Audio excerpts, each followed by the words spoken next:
Hello, everyone, and welcome to tonight's meetup. This is the Baltimore WordPress Meetup Group for May 29th, 2024. Tonight, we are talking about fixing broken website forms. This is by far one of the top issues with websites and why your website isn't working even though you're getting visitors. Well, it's because they can't contact you. I was recently looking for a service provider near me, and I visited 5 different providers' websites, and only one of them had a functioning contact form. 1 in 5 is pretty poor odds for getting actually visitors to convert into users. The Baltimore WordPress Meetup has recordings. These recordings are usually available about 2 weeks after the presentation. If you'd like to speed that up, you can contact us for sponsoring.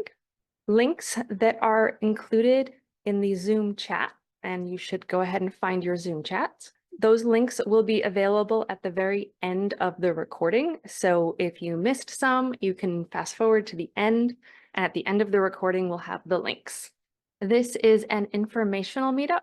Just because we are sharing information doesn't mean there are any guarantees behind it. It also does not mean that the information or products that we share are endorsed by WordPress. These are opinions of people hosting the meetup. And of course, it is very important that most of us are attending from home, so we keep our meetups very G-rated and family-friendly. We will attempt to follow the WordPress community standards. That means that if you break these standards, you will be removed from the meeting. No spamming or spammer-like behavior. Remember, jokes go very poorly over the internet. We have people of all different skill levels and backgrounds, so no judgment for people who are at a different level than where you are at. And generally, don't be a jerk. We have a few sponsors that we want to thank before we get going with our meetup. Our first sponsor is Anfira WordPress Development. Anfira helps companies serious about their WordPress development needs. They specialize in helping agencies and businesses that are frustrated by their WordPress challenges. If you need help, visit anfira.com/help. And I will be dropping these links in the chat as we go. Our second sponsor is EasyAlley Guide. EasyAlley Guide works to make the web more accessible and to make web accessibility easier to implement through done-for-you tools and processes. For more information on accessibility, including tools, tutorials, and more, please visit easyalleyguide.com. And our third sponsor is OB Digital Consulting. OB Digital Consulting sponsors our video recordings and prepares them for YouTube. Please contact them for assistance in video and YouTube needs. The admin, before we get going with the main presentation, we use the Zoom chat. So please find your chat, open your chat, and if you have questions, put them into the chat. If you have long questions, then when we hit the Q&A part, you can just put a question mark into the chat, and then you can go ahead and verbally ask your question when you're called upon. So how forms end up broken is usually a multitude of reasons. The first one is that people aren't using a proper form plugin that has proper fields and really helps to enforce those proper fields. So 3 of the plugins that I work with on a regular basis are Gravity Forms, which is a pro-only plugin. That means it's paid. WS Forms, which comes in both a free and paid version, and Fluent Forms, which also comes in both a free and premium. It's important to avoid page builder forms. Page builder forms are very, very frequently with a lot of issues and challenges. I have seen so many page builder provided forms that have very poor markup and lack a lot of features and functionality that comes with the plugins which are dedicated as form builders. I also recommend that you avoid DIY type form builders, such as Contact Form 7, where you can write any HTML anywhere you want, and it really doesn't enforce any proper form markup techniques. And make sure that any form plugin you are using has the ability to configure autocomplete. People love using autocomplete, especially anyone who's on a smartphone, where typing can be a real pain. So it's always important to assign appropriate autocomplete fields to your forms when they are available. They are not always available for everything, but basics like name, phone number, email address, those should always have the autocomplete attributes. The next problem is that the website can't send email. So many times the main issue with the form on the website is actually with the website itself. It can't send email. So the way to do that is to set up transactional email with proper DNS records through a transactional email provider. The two that I use most often are Mailgun and Postmark, and then to configure your website to send email using an SMTP plugin. And it's really important to use one that actually logs events and what has happened. Many of them don't log the events, and that can be a huge problem in trying to diagnose issues later on because you have no information to diagnose from. And if you ever do a migration or a domain change, such as switching from a staging site to a live site, it's extremely important to check that the domains associated with your email within your website have been updated correctly. The next thing that comes up a lot is there's just too much spam coming into your website email, so notifications end up in the junk. So you want to reduce spam. The most effective one I have found is Turnstile. This is available for free from Cloudflare. I have found it to be far better than reCAPTCHA. There's also some things like Anti-SpamBee. That is a great plugin. You just install it and it takes care of a lot of your spam for you. Don't require any puzzles to be solved, such as what is 1 + 3? That's a mathematical puzzle, and that is actually a violation of the WCAG or Web Content Accessibility Guidelines. So don't do that. If you're getting a lot of human spam, like actual people filling it out, then what you want to do is set them up for success.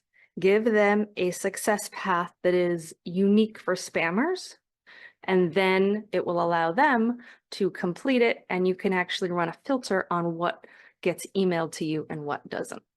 The next thing you need to do with forms is follow the law. If you are a healthcare provider, you need to make sure that you are not collecting any HIPAA information. So it's very important if you're a healthcare provider to never give people text area fields that just allow them to type whatever they want, because they will probably submit health protected data, and now you are in violation of the law. Make sure that you always have a privacy policy. A privacy policy is required when you're collecting information about people.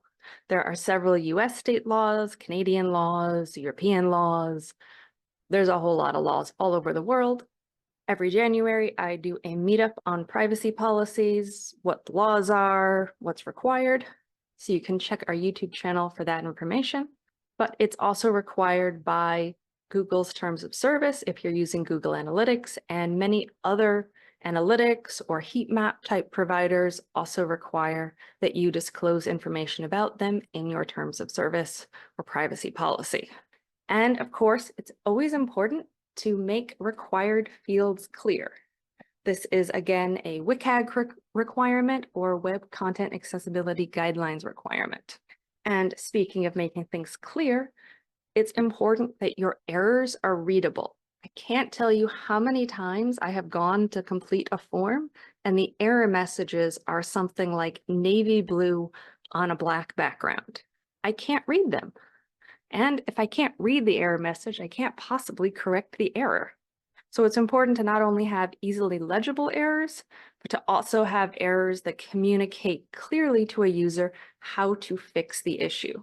For example, on a phone number field, if it needs to be formatted in a specific manner, you need to very clearly spell out the formatting and provide an example of that. And that should not be placeholder text. That needs to be written in a description just above the field so that it's encountered before the field so that people know how to properly format their data and avoid errors in the first place. We are going to go ahead now to some how-to. So I will be using Mailgun onto my sending, and I am at add a new domain. This is to set up the transactional email so that the website will later be able to actually send it. I am going to use a domain that I don't currently have in use for anything else. And I'm just going to put mg for Mailgun dot the domain. I will click add, and in just a moment, it will give me instructions on how to configure my DNS records. And I will go through and actually configure these on Cloudflare so that you can see how they're done. So the very first thing is I'm taking a look at this host name, and it tells me it is going to be an SPF record. And it tells me up here that the SPF and the DKIM records are TXT, and TXT is what I really need to know. So here within Cloudflare, I've clicked on Add Record. Under the type, I am going to type in TX, and then I will select the TXT from the dropdown.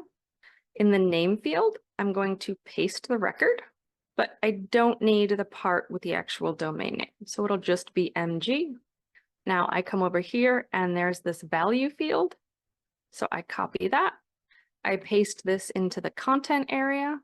And then this is an optional field that's available on Cloudflare called the comment field. And so I use this really often just so that I can remember why on earth I added these DNS records, which is helpful 5 years later. And I will save. So that is the SPF record. Next, I will do the DKIM record. So I copy the first part. I click Add Record. This is again TXT, and I select that. I pop in the information. So I want to include everything through MG. Then I will copy the data. And again, I am putting in a comment, so I know why I've done this. Next up, I will do the MX records. So this means I will use a type of MX, and then I select the option from the dropdown. I want to keep the MG. The mail server I will copy.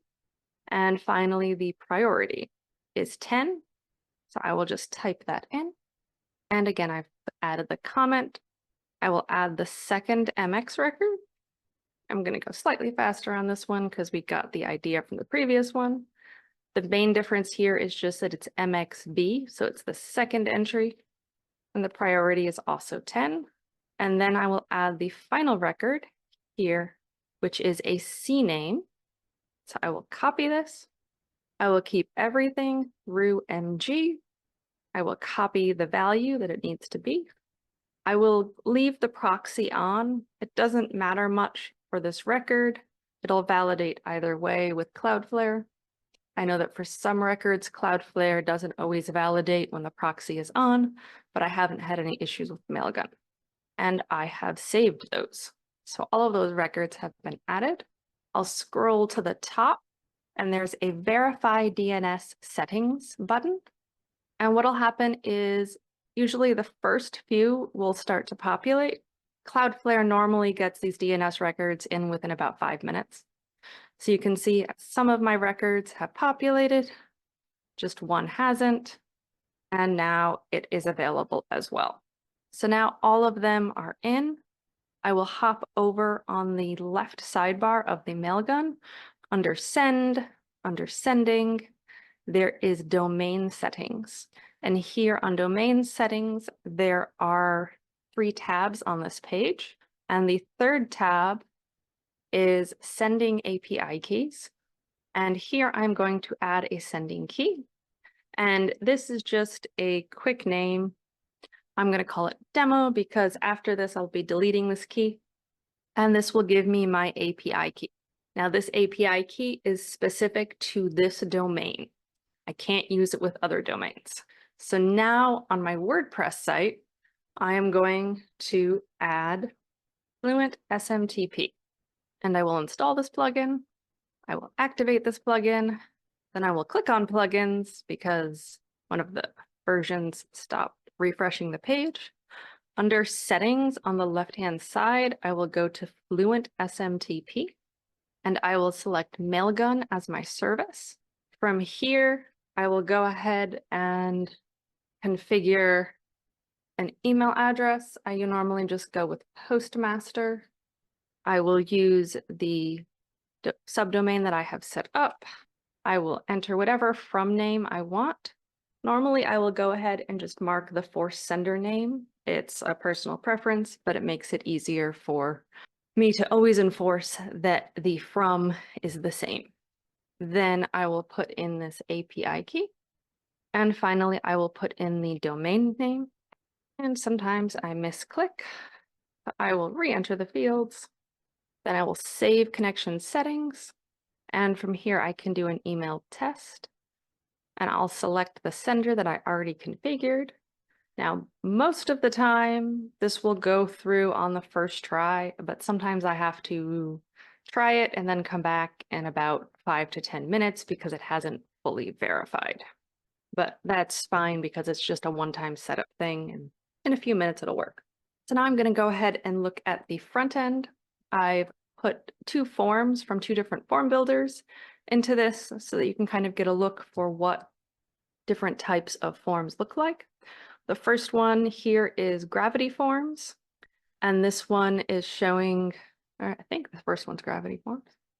I can double check. Nope, the first one is WS Forms and the second one is Gravity Forms. Okay, so this form has a first name. It is using a star symbol.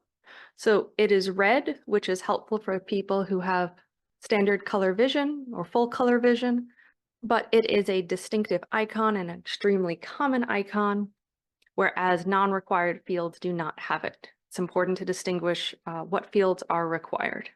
And if all the fields are required, either list at the beginning that all fields are required, or just go ahead and put required on every single one. Here they have automatically added what's called a GDPR field, which is I consent that data is going to be stored and passed through. Each of the form fields has a label. This label is associated programmatically with the field. That is what we expect. This here also includes some information on just the quantity of data that has been entered. This form doesn't have a specific limit. It's just giving information on the quantity. The second one here has a label for the name, and it's used the full word required. This is honestly my preference, that it uses the full word required. If the plugin itself does not have an option to include the word required, I will normally just type it in because I like to see that because it's extremely clear and non-ambiguous. Then we have first name, last name. This form has an email with a confirm email to try and reduce typos. So here it has the required and then comments. It has some informational text that tells you more information about the field, and this can be customized. This is great if you have specific formatting that you want done. Having this information about the field telling you exactly how to format it can be so valuable. And then in this case, they do have a maximum number of characters, and it tells you how close you are to that. The next thing it's always important to check is if you put in junk, it should tell you about what happened. So here it tells me that there was an error.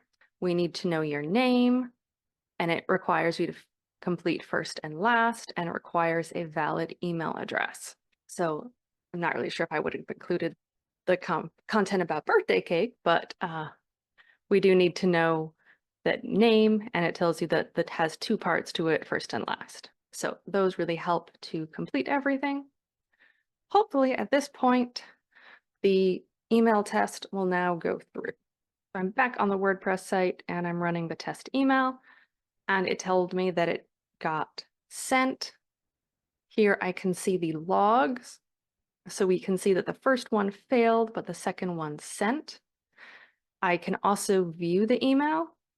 This is really handy when you have to send someone a password reset, and then you kind of need to reset their password for them, because you can actually, as an administrator, view the content of their email and copy and paste the URL. I have done that so many times for clients. You can also here see on Mailgun the logs. So this tells me that the very first attempt got rejected, and it tells me a bunch more information about it so I can see the details. And then it tells me more recently that it was accepted and it was delivered. So this is extremely helpful in trying to diagnose and find issues that have happened and why they're happening. Without these informational logs, you can really have a lot of challenges trying to figure out what is going on and how to solve things. So, are there any questions? I saw Greg added a comment to the chat that if anyone's wondering, SPF and DKIM records are used to ensure that your email is recognized as authentic and not spam. And that is very true. Jean has a question. I have sent you a request to unmute. Sorry, that part of my screen, that part of the screen was off of the window, and I'm going, I can't find my unmute. Okay, my question is, I'm working on a class reunion site, and they have a private section, and classmates have to sign up for it. I'm using Gravity Forms and the plugin user registration. So without doing much customization at all, when people signed up for it, it said there was an error. And actually there wasn't an error. All the info, so the submitter got an error message, but I still received the information in my users. So I changed something else to say that they would get an email. So this presentation is just perfect for me. It's like you wrote this just for me. And I have an email address provided by my host provider. Can I just use that to send out emails? Because I won't be doing, I don't need a marketing email platform. Or is what you showed tonight something that I would need to set up, even if I'm only maybe sending out 20 emails total? I would strongly recommend setting this up, even if you're only sending a couple of emails. This significantly improves the deliverability of your email and can also help to prevent issues with your regular email provider. Okay, thank you very much. Are there any other questions? Vanessa asked, she's using the Elementor form builder. When she tests it with Andy, the form fields are programmatically labeled. They are, Elementor just does not, at least the last time I used it, it did not have nearly the feature set and customization ability of a dedicated form builder. So it didn't have nearly as much ability to, one, centrally locate all your forms. So I like having the forms here in one central location where I can go to them and find them all quickly, instead of the form builders tend to have each form is embedded on the page. So you have to go chase down the page and then hunt into the form. I like being able to just find all of my forms, all of my submissions, all of my features in one central location, rather than having to chase them down on pages. Elementor forms can work, but I've also had several issues, including spam issues and customization issues in the past, and removing Elementor and putting in one of the proper form builders has always solved it. Are there any other questions? If your question is long, you can just put a question mark into the chat. All right, then information about the WordPress meetups. If you need help outside of meetup times, we have a meetup informational page, which includes our email address, our email mailing list, and our YouTube channel, and some more information about getting help on WordPress. Our next meetup is going to be in a couple of weeks, June 11th at 7 p.m. It will be an Ask Me Anything. Then after that, we will be on summer break. We take a break during the summer, just like most other people do. But then we return in the fall, and in September, we will have an Ask Me Anything we have one more question in the chat. They started using the free version of WP Forms. In what way is Gravity Forms better? The last time I honestly used WP Forms was probably 3, maybe 4 years ago, and I was very unimpressed with it. So I can't really tell you what's going on with WP Forms at the current moment. Gravity Forms has always been very reliable, robust, and they have a serious commitment to web accessibility. So I'm a fan of them, as well as WS Forms, which has a free version as well as a premium version. The free version is great for basic websites that don't need a ton of stuff. Their premium version has more stuff in it. All right, well, that wraps us up for the evening, and hopefully I will see you all in June.